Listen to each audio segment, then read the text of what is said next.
this evening. Caroline, good evening to you. My time once again. I know there it is somewhere towards the afternoon going into the evening. Lots of activities planned for the president-elect. Talk to us about some of those. What is planned on his diary for this afternoon? Well, that's right. There's already been one big event already on Sunday, and that is that President-elect Donald Trump was at the Arlington National Cemetery. That's where a lot of military and those who've passed in previous wars are laid to bury. So it's a place where he can go and pay respects.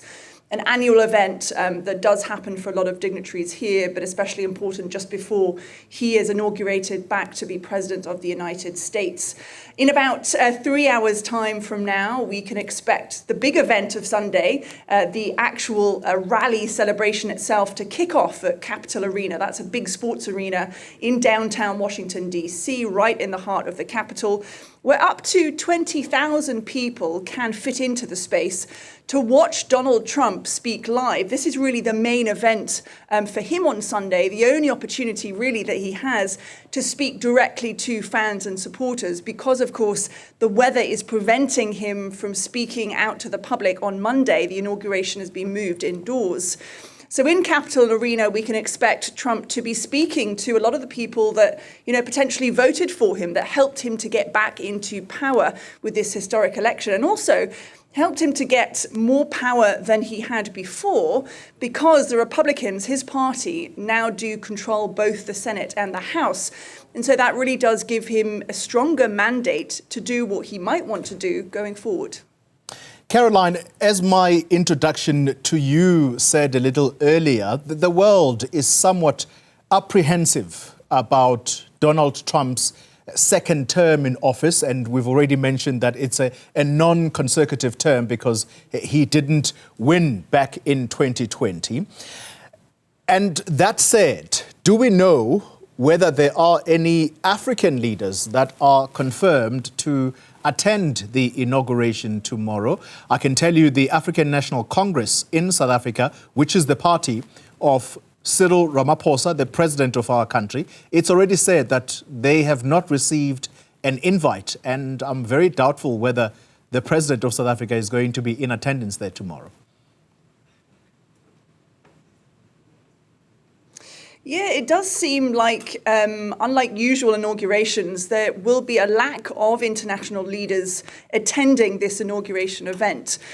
Certainly, we've heard from others in the African continent, but also in European countries as well, that they will not be present at the inauguration. What we do know is there will be a huge lineup of tech executives and CEO who will be among the quite small crowd. It's only about 600 people that can fit into the rotunda, into this new indoor venue, who will be front and center to watch Donald Trump as he gets inaugurated. And I think going forward, that perhaps gives us a sense of, at least from this standpoint, where Donald Trump feels his priorities lie at the moment. We know that Elon Musk is going to be involved with his efficiency department, the DOGE as it's been called, trying to reduce government spending. We know that tech in all aspects, whether it's cryptocurrency or AI, has featured quite high for the Trump administration in what they are planning to do going forward. I think, though, globally, clearly everyone is interested to see what Donald Trump ends up doing when he is back in the White House, when he's officially inaugurated and becomes president after those midday events on Monday. There's some suggestion, as he has spoken about, that he may introduce tariffs, widespread tariffs, that could, of course, impact many countries of the world. Anything from, 10% to 25%, he suggested, up to 60%. Some of the people and nations that he's spoken about include China, include BRICS countries, of course, including South Africa.